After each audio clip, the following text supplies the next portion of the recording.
on Thursday, November 28th. We just have 2 days left here in the Eagle's Nest, today and tomorrow. So we want to make sure that we are doing great things. We've had a great week so far. So we want to finish our week out strong, scholars, before we head out for our fall and Thanksgiving break.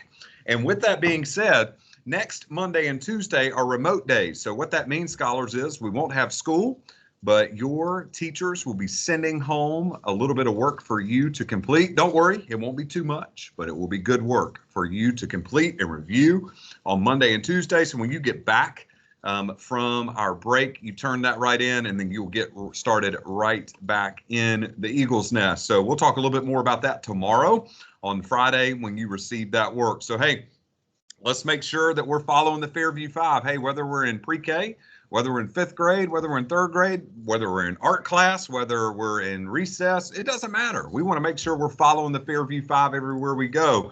I promise you, if you follow these 5 expectations every day, you will have a successful day every day in the Eagle's Nest. We're actively listening to the speaker. We're keeping our hands and feet to ourselves. That's a good goal. We are cleaning up our area. We're being kind to others with our words and actions, and we are doing our best. Hey, if you're doing 3 out of 5 of these Fairview 5 each day, that's not good enough. You've got to be doing 5 out of 5 every single day. That's the expectation, right? The expectation is not for you just to pick 1 or 2 of these to be good at. You need to be good at all 5 of these, because you are a scholar at Fairview, and that means you're an elite scholar and you do the right thing every single day. So we also want to make sure that we're wearing our mask over our mouth and nose, and then our 1 card is out and displayed around our neck. I saw that a lot yesterday in the Eagle's Nest. Great job, kindergarten all the way through 5th grade.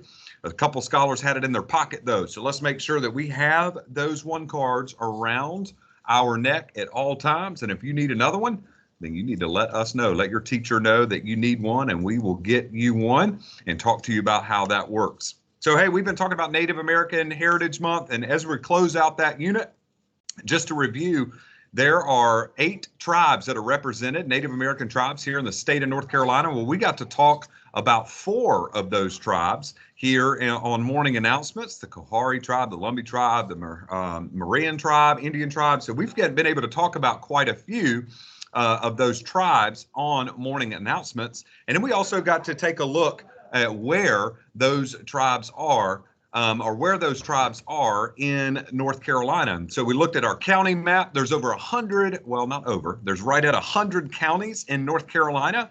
And so this showed the representation of where 8 of the tribes were that are color coded. And then we got to do a book study. We got to read Thunder Boy Jr. If you remember, do you remember what Dad ended up naming him? You're correct if you said lightning, right? Dad was thunder. He went by lightning. Yesterday, we talked about these couple of things on here. Do you remember what this was called right here? If you are saying sand painting, you are correct, right? And the picture up there is of Native American working through a sand painting, right? Remember, they used crushed pollen and cornmeal and so forth. And then right up above me here was a dream catcher. So we talked a little bit about the customs and traditions of Native Americans. And then I got to saw some really cool stuff on Class Dojo yesterday that was posted by Mr. Rogers. He was posting through some artwork that you guys have been doing, our scholars have been doing. And that was about the first fire in the Cherokee Nation and our Cherokee tribe.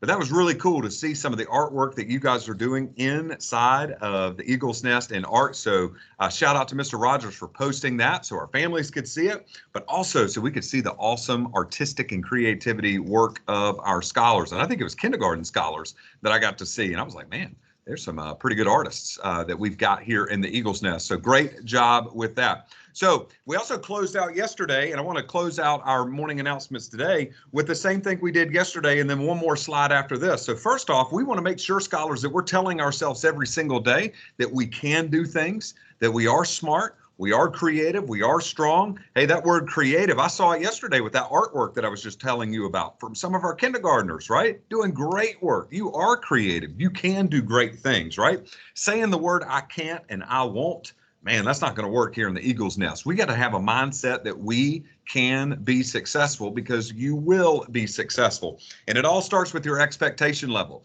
So I'm going to tell you right now, the teachers and the staff here at Fairview, that expectation level isn't going to be here. It's not going to be here. It's not going to be here. It's going to be all the way at the top. We have high expectations for you. So guess what? I want you to have high expectations for yourself as well, because your teacher's not always going to be around you, right? Mr. Hage's not always going to be around you. Ms. Fuller's not always going to be around you. So there's that integrity piece. What is the expectations for yourself when you don't think anybody else is looking? So keep those expectations high for yourself so that you can achieve them. And that leads me to this. Tomorrow, we will have and name our new Scholars of the Week and our new next level champs. I'm excited about that. To be a Scholar of the Week in the Eagles Nest is a huge honor because we only name 6 every week. There's almost 400 scholars inside of the Eagles Nest every single day, and only 6 of them are getting highlighted every Friday. And some scholars have already been highlighted more than once, which is awesome. You can do that, right? So become a Scholar of the Week. Scholars of the Week follow the Fairview 5. They hold the expectations high for themselves. They uplift others around them, and they do great things every single day. So continue to do that. And then also strive your hardest as a class to become next level champions.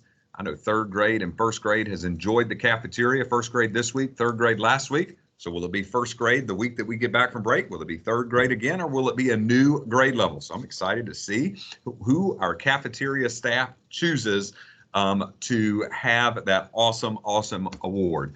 So with that being said, it's 7:35. It's time for you to get after it today. I hope that you have a fantastic day in the Eagles Nest. Remember, scholars, 2 days left.